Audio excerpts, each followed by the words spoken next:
Bismillahirrahmanirrahim. Wa bihi ilaihi qala an Abi Hurairah radhiyallahu anhu qala Rasulullah sallallahu alaihi wasallam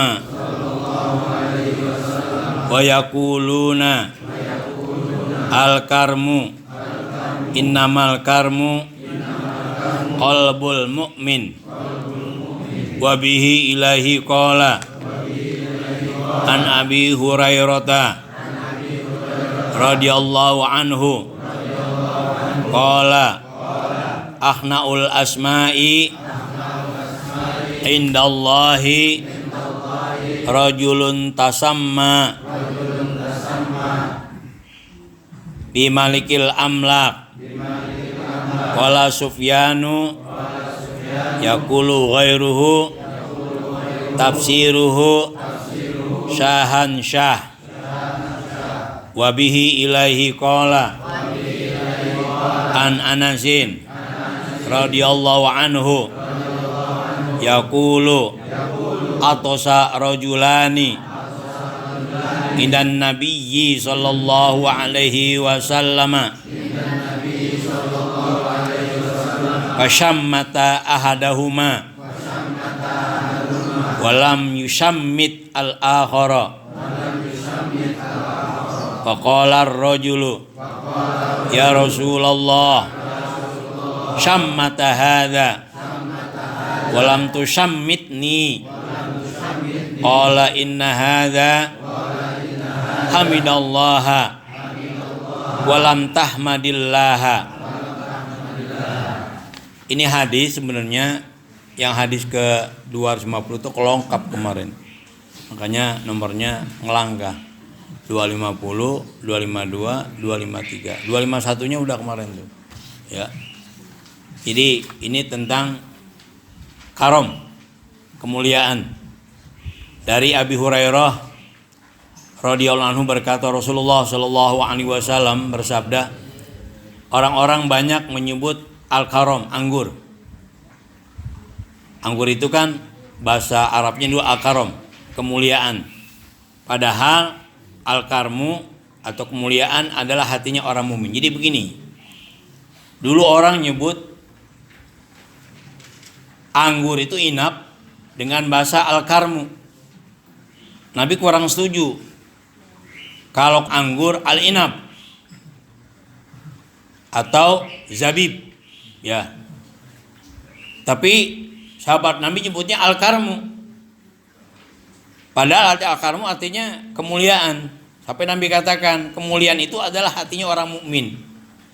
Jadi artinya Nabi kurang suka kalau anggur disebut dengan bahasa al-karmu. Apalagi kalau dilihat, jadi begini Pak, sedikit ya.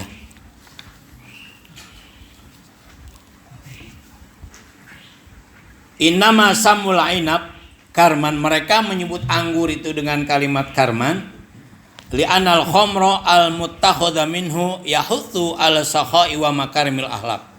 Karena katanya khomar yang dibuat dari anggur tadi dapat membuat orang menjadi dermawan dan akhlaknya bagus. Qala sya'irum, berkata salah seorang penyair, qala khamru mustaqatul makna minal karmi. Khomar itu secara makna diambil dari kalimat al-karmi. Walihadza naha an tasmatil ainab bil karmi. Oleh karena itu Nabi melarang menamakan anggur dengan karmi. Hatta la yusamma aslul khomri bismi makhudhi minal karmi. Hingga asalnya khomar yaitu anggur tidak disebut dengan nama diambil dari kalimat al-karmi. Wa ja'alal mu'minal ladzi yattaqi surbaha wa yaral karma fi tarkiya ahqqu bihadzal ismil hasan. Sehingga Nabi menjadikan orang-orang yang beriman yang takwa, yang takut meminum khamar dan melihat kemuliaan ketika meninggalkan minum khamar itu lebih berhak dengan nama yang baik ini. Jadi begini, Nabi nggak suka gitu kan kalau anggur dibahasakan dengan al-karmu atau al-karma. Kenapa? Bab orang-orang pemabok dulu ini gara-gara kita ini bisa akhlak kita baik, nggak nggoda orang, kita dermawan gitu gara-gara kita mabok nih, paham nggak? Kata gitu. Gara-gara mabok. Ya kan orang mabok udah nggak mikirin orang kan. Ini pikirin dirinya aja udah sakau kan begitu kan. Dia nggak jahil mulutnya sama orang begitu. Jadi akhirnya Nabi nggak suka. Udahlah kalau mau membahasakan buah yang karmu itu namakan al-inab, jangan al-karmu. Karena al-karmu artinya kemuliaan. Jadi itu dinisbahkan kepada orang suka mabok gitu. Orang kalau ada mabok karmi, mabok anggur gitu kan.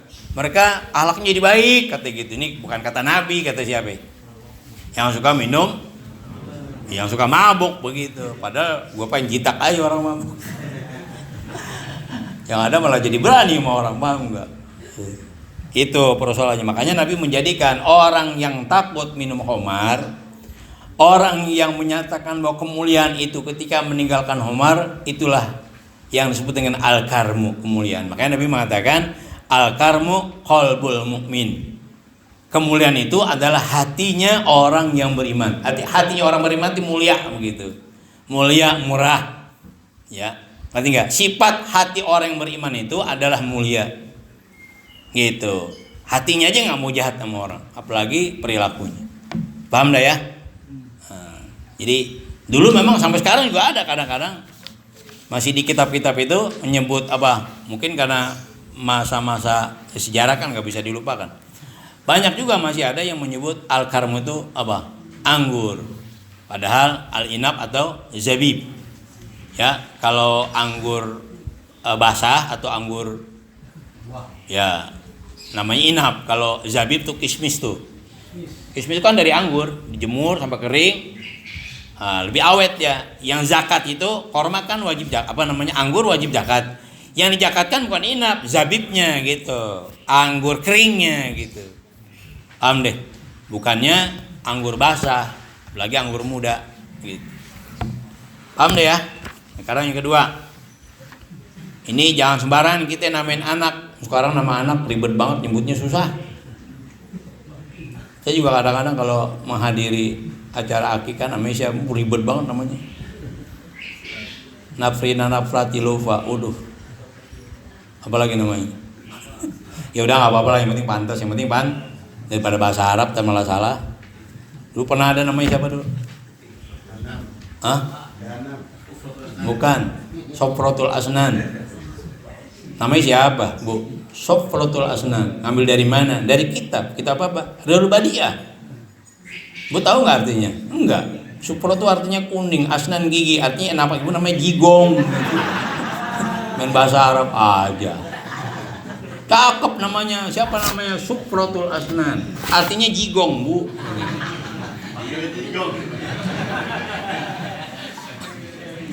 Itu kisah nyata itu, ya. Lagi nama asal lain. Namanya siapa? Muhammad Zakar. Oh di sana tuh di RW 15 namanya cakep perempuan. Namanya siapa? Ana. Saya ceramah dipanggil. Di situ ada ustazah. Siapa ustazah sini? Siti Ana, Ustaz. Saya nggak mau nyebut, saya diem aja. Nama poyokan kali? Enggak, emang namanya Ana. Mungkin ibu tahu kali. Ya kalau bisa namanya ganti ya. Emang nama bos Ana tuh rambut bawah gitu. Masa Jamrut? Siti Jamrutnya kagak enak gitu. Jadi kalau pakai bahasa Arab nanya sama Pak Ustadz, jangan sembarangan. Enggak apa-apa lah ke barat-baratnya, yang penting enak. Yang penting ya jangan ke orang dulu, namain anak ya sesuai selera gitu aja. Lahir di Pengki namanya Pengki gitu. Siapa namanya? Panasiak, nama musim panas Pak Ustadz. Ntar kalau banjir lo namain nama Banjaria lagi. Namain anak nanya sama Pak Ustadz. Nah yang kedua ini tentang nama. Tapi maksudnya bukan seluruh nama. Dari Abu Hurairah berkata, sehina-hinanya nama di sisi Allah adalah seseorang yang bernama Malikil Amlak, raja di raja. Sufyan berkata, maksudnya Sufyan sini perawi hadits. Yang lain mengatakan sedangkan tafsirnya adalah Syahansyah, sebutan untuk raja dari segala raja. Jadi dulu kalau ada maharaja gitu ya, makanya kan kita sama syah juga kan. Ya, Syahansyah itu raja di raja. Jadi kalau ada orang namanya Malikil Amlak, itu kan Malikil Amlak Allah, emang siapa? Raja di raja ya Allah. Maharaja itu sebenarnya makruh itu. Nah, dengar nggak kalimat maharaja? Di mana? Itu perumahan makruh tuh. Maharaja Allah begitu. Jadi kalau di bahasa Arab kan apa? Malikil Amlak itu. Mau kemana? Malikil Amlak begitu. Iya. Men dulu waktu namain perumahannya kan nanya sama gue gitu. Apa namanya? Apa komplek Maharaja? Malikil Amlak. Itu nama yang paling Allah nggak suka. Tapi jangan ngadu ya.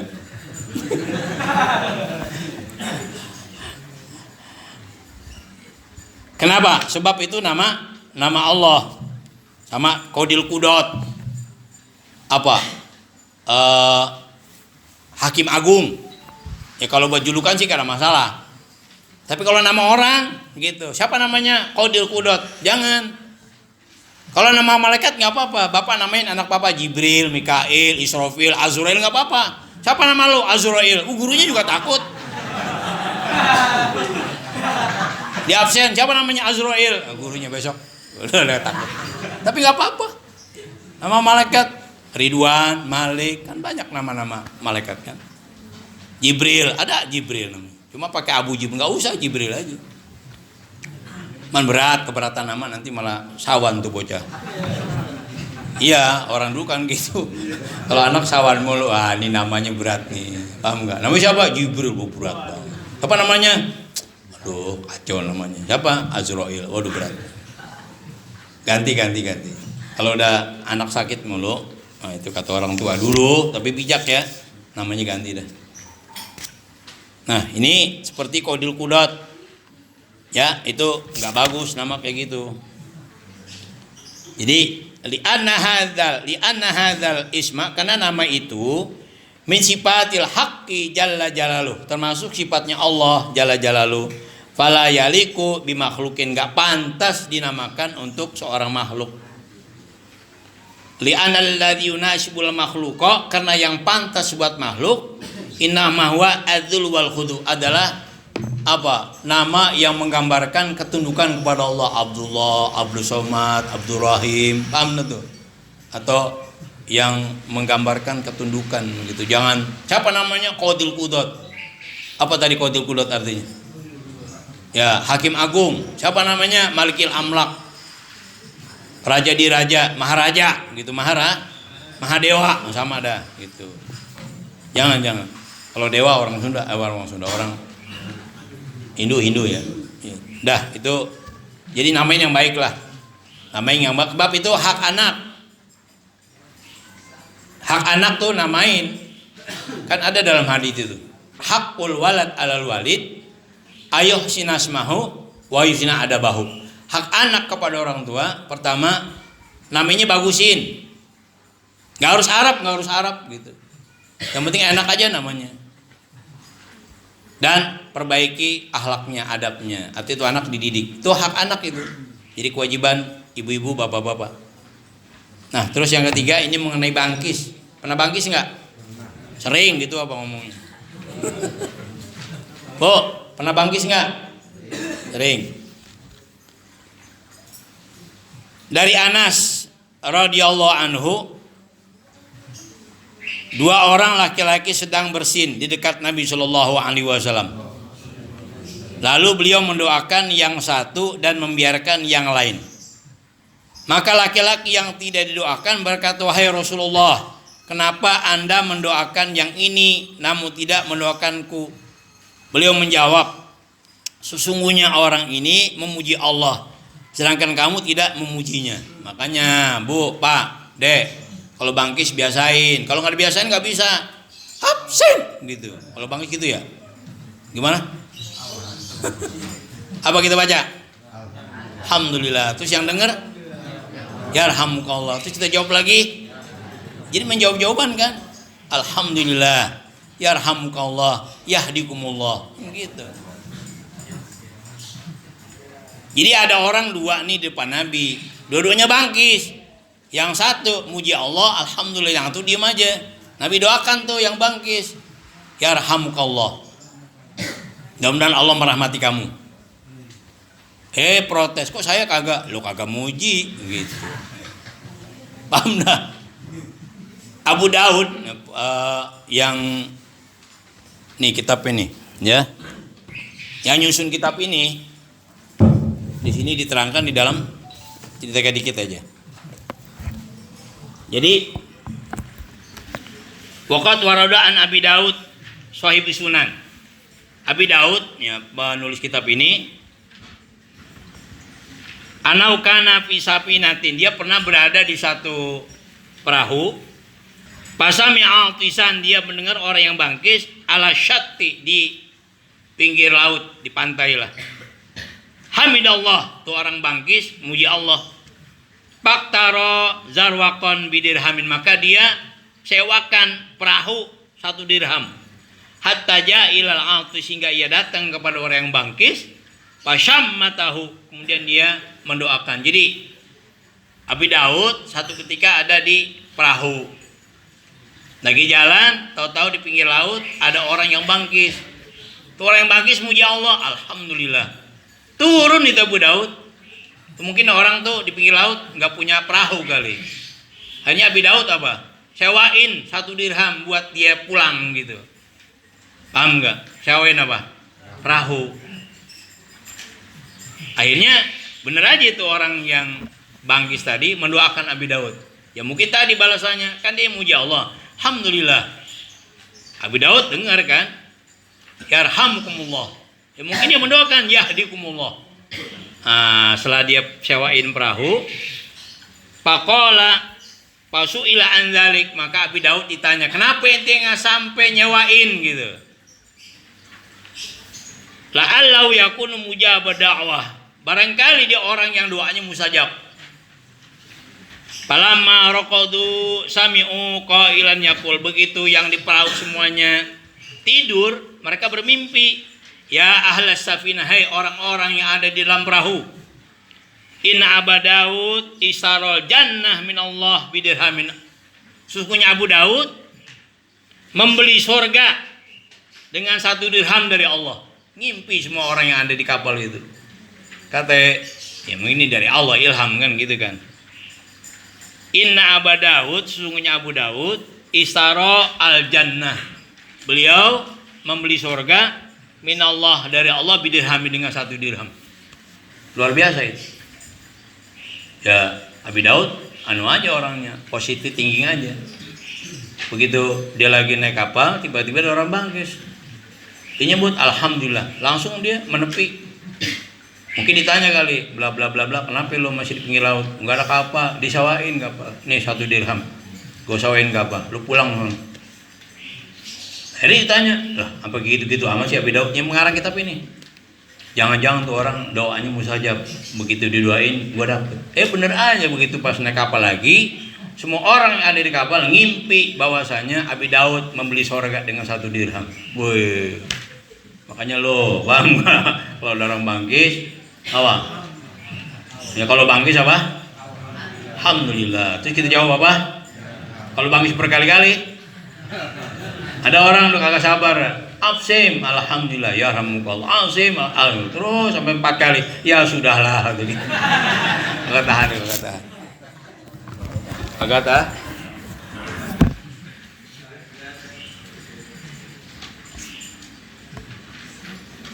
Terus kalau ada orang, kata Imam Nawawi di dalam itu, kalau ada orang bangkis nggak nyebut alhamdulillah, kita yang nyebut. Contohnya anak kita bangkis, absim. Tuh anak nggak nyebut, kita yang nyebutin, alhamdulillah, biar dia terlatih.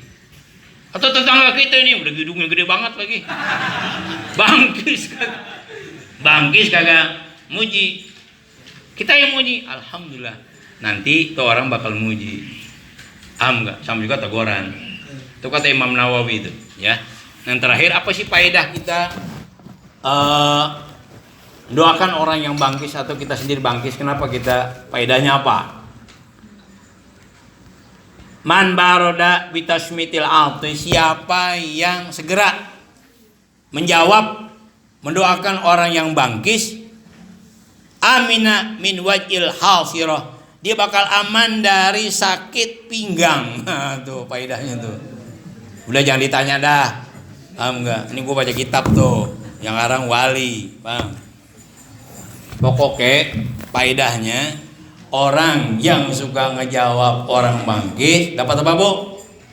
Insya Allah akan pelihara diri dari sakit pinggang. Ada yang sakit pinggang nggak sini? Ini bukan pinggang nih mah apa? Apa? Lambung asem apa? Asam lambung. Bu, apa faedahnya? Orang yang suka segera mendoakan orang yang bangkit, kalau kata dalam kitab Hasyiah Muhtasar Ibnu Abi Jamrah, dia akan terhindar dari penyakit pinggang. Apalagi wadorsi, sakit gigi. Ya kalaupun sakit nggak terus-terusan begitulah. Itu faedahnya tuh, faedahnya. Nggih. Tapi kita jangan terpaku sama faedah ya. Yang terpenting apa? Perintah dari Nabi, gitu aja. Nabi perintahkan kalau ada orang bangkis kita apa? Doakan. Apa doanya? Yarhamukallah. Kalau yang bangkis rame-rame gimana? Yarhamukumullah. Bangkis rame-rame gitu. Ya bisa aja begitu ibu-ibu lagi masak apa? Yang pedes-pedes kan gitu. Sekampung bangkis. Masak ikan jambrong pakai cabenya pedes, sekampung bangkis semua itu. Itu yang lagi masak jambrong nyebut begitu. Alhamdulillah, ibu nyebut apa? Yarhamukumullah. Niatin buat orang sekampung begitu. Ya itu tuh faedahnya ya, luar biasa itu. Dah, saya kira cukup 3 hadits ini, mudah-mudahan bisa kita amalkan. Al-Fatihah.